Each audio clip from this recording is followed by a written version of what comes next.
कार्यकर्ता की भी हत्या हो गई, इस पूरे मामले को कैसे देख रहे हैं आप? देखिए, पहले से ही भाजपा कार्यकर्ताओं के द्वारा तय किया गया था कि आज शांतिपूर्ण ढंग से बिहार विधानसभा में अपनी बात को, जो वहाँ के विधायक हैं वो अपनी बात को रखेंगे। और बिहार में अभी 3 इशूज है। एक है शिक्षक लोगों का डिमांड है, दूसरा इशूज है कि डिप्टी सीएम श्री तेजस्वी यादव जी पर जो चार्जशीट हुआ है सीबीआई के द्वारा, तो उन लोगों का डिमांड है, हम लोगों का डिमांड है कि चार्जशीटेड व्यक्ति मंत्री पद पर नहीं रहे। और तीसरा डिमांड है लॉ एंड ऑर्डर।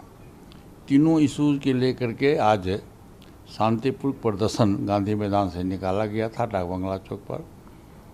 और बिहार सरकार की पुलिस ने शांतिपूर्ण प्रदर्शन पर बुरी तरह से लाठीचार्ज किया और अश्रु गैस छोड़ा, जिसके तहत एक विजय कुमार सिंह जी, जो जहानाबाद के जिला के वो महासचिव थे भाजपा के, उनकी हत्या हो गई। ये बहुत ही दुखद घटना है। डेमोक्रेटिक सिस्टम में, प्रजातांत्रिक व्यवस्था में ये तानाशाही व्यवस्था नहीं होनी चाहिए। और जब से मुझको जहाँ तक याद है कि नीतीश कुमार जी की सरकार जब से बनी है 2005 से लेकर आज तक दर्जनों बार शांतिपूर्वक प्रदर्शन धरना हुआ, चाहे सरकारी कर्मचारी हो चाहे पॉलिटिकल आदमी हो, लेकिन सभी पर लाठीचार्ज हुआ और आज तक किसी का निदान भी नहीं हुआ। जबकि डेमोक्रेटिक सिस्टम में है, मौलिक अधिकार है लोगों को कि शांतिपूर्वक अपनी बात को कहना, शांतिपूर्वक सरकार को उनकी बात को सुननी चाहिए थी। लेकिन ऐसा आज नहीं हुआ। आज जो है बुरी तरह से, आप देखे होइएगा टीवी में, कि बुरी तरह से जो कार्यकर्ता लोग आ रहे थे, उसमें हमारे सांसद भी थे, सिग्रीवाल साहब भी थे, सुशील कुमार मोदी जी भी थे, सम्राट चौधरी भी जी थे, बहुत लोग, काफ़ी संख्या में लोग थे, पूर्व डिप्टी सीएम भी थे उसमें। सभी लोगों पर पुलिस के द्वारा बेरहमी से लाठीचार्ज हुआ। ये बहुत ही निंदनीय घटना है। जैसे आज लग रहा था कि अंग्रेज़ों के ज़माने में जब लोग आंदोलन प्रदर्शन करते थे तो पुलिस की घटनाएं घटती थी। और ख़ास करके जेपी मूवमेंट में हम लोगों ने देखा है कि जयप्रकाश नारायण जी का जब मूवमेंट हुआ था, देश में इमरजेंसी लागू हुआ था, तो इसी निर्दयता पूर्वक पुलिस लाठियां चलाया करती थी। उसकी पुनरावृत्ति आज देखने को मिला और मानवता तार तार हो गया। और बिहार सरकार के इशारे पर, मैं तो कहूँगा कि बिहार सरकार के इशारे पर ये घटना घटी है। ये घटना बहुत ही दुखद घटना है। इसकी जितनी भी निंदा की जाए वो कम है। मैं बिहार सरकार की इस घटना की मैं निंदा करता हूं और मैं बिहार सरकार से मांग करता हूं कि जिस पुलिस पदाधिकारियों के द्वारा लाठीचार्ज का आदेश दिया गया है, उसको निश्चित रूप से उस पर कार्रवाई होनी चाहिए। जी, क्या लग रहा है आपको कि पहले से सुनियोजित था, पहले से प्लान किया गया था? क्योंकि काले दिवस के रूप में बीजेपी इस दिन को मना रही है, आज के दिन जो हुआ। देखिए, उसका बहुत सा कारण है।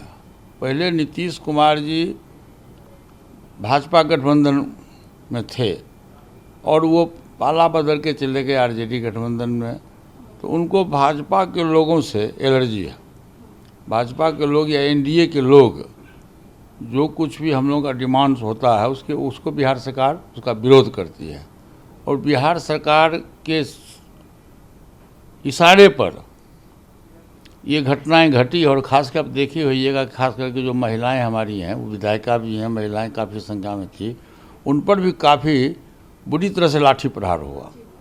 और लगा कि आज लगा था कि पटना में, क्योंकि सरकार नाम की कोई चीज़ नहीं है और प्रजातंत्र नहीं है, प्रजातंत्र समाप्त हो गया। इस तरह से तानाशाही व्यवस्था के द्वारा लाठीचार्ज हुआ, इसकी मैं घोर निंदा करता हूँ। जी, नीतीश कुमार भ्रष्टाचार के खिलाफ जीरो टॉलरेंस नीति अपनाते हैं। इससे पहले भी कई मंत्री इस्तीफा दे चुके हैं, लेकिन वो तेजस्वी यादव का इस्तीफा क्यों नहीं ले रहे हैं? क्या लग रहा है आपको कि अभी तक नहीं लिया जा रहा है उनका इस्तीफा? देखिए, ये तो सर्वविदित है कि नीतीश कुमार जी को सबसे पहले जिस दिन चार्जशीट हुआ तेजस्वी यादव जी पर, उसी दिन उनको इस्तीफा लेना चाहिए था। आपको याद होगा कि 2015 से 2017 तक नीतीश जी आरजेडी गठबंधन में थे और उस समय भी यही रेलवे का नौकरी का मामला उठा था, उसमें हल्ला हुआ था कि चार्जशीटेड व्यक्ति को मंत्रिमंडल में नहीं रखा जाए। तो उसी दिन नीतीश कुमार जी उस गठबंधन से नाता तोड़ करके फिर एनडीए गठबंधन में आए थे और वो बोले थे कि मैं जब तक राजनीति में रहूँगा मैं कभी भी आरजेडी गठबंधन में नहीं जाऊँगा। फिर आज उसकी पुनरावृत्ति हुई है, चार्जशीटेड डिप्टी सीएम पर चार्जशीटेड हुआ है।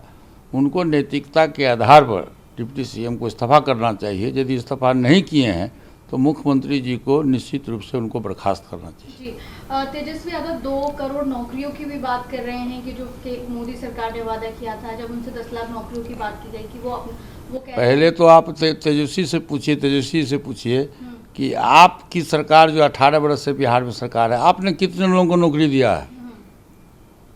पहले बिहार सरकार, बिहार की जनता को जवाब दे कि 18 वर्ष में नीतीश कुमार जी कितने लोगों को नौकरी दिए हैं, तब उनको कहने का हक मिलेगा। यदि वो नौकरी दिए रहते तब दूसरे पर आरोप लगाना उचित होगा। जब वो खुद नहीं कर रहे हैं तो दूसरे की क्यों चिंता करते हैं?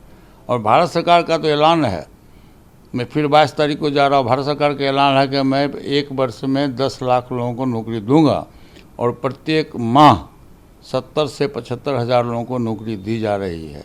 ये 5वां महीना है। फिर 22 तारीख को हम लोग को जाना है पटना में, रोजगार मेले का उद्घाटन करना और उसमें बेरोजगार लोगों को नौकरी देने की बात है। और प्रधानमंत्री, देखिए देश का प्रधानमंत्री आज के तारीख में जो कोई भी प्रधानमंत्री की निंदा करता है वो उस लायक नहीं है। प्रधानमंत्री आज के तारीख में विश्व स्तर के नेता हैं। विश्व ने माना है, दूसरे कंट्री का, अमेरिका जैसा कंट्री है, वहाँ के राष्ट्रपति ने माना है कि देश का प्रधानमंत्री नरेंद्र मोदी जी, उन्होंने कहा कि आप इतने लोकप्रिय हो, हमारी इच्छा होती है कि आपका ऑटोग्राफ है। आप देखिए होइएगा, कुछ दिन पहले दूसरे देश का राष्ट्रपति प्रोटोकॉल को तोड़ करके पैर छू के प्रणाम किया हमारे प्रधानमंत्री जी। इसलिए प्रधानमंत्री जी की शिकवा शिकायत करना ये अच्छी बात नहीं है।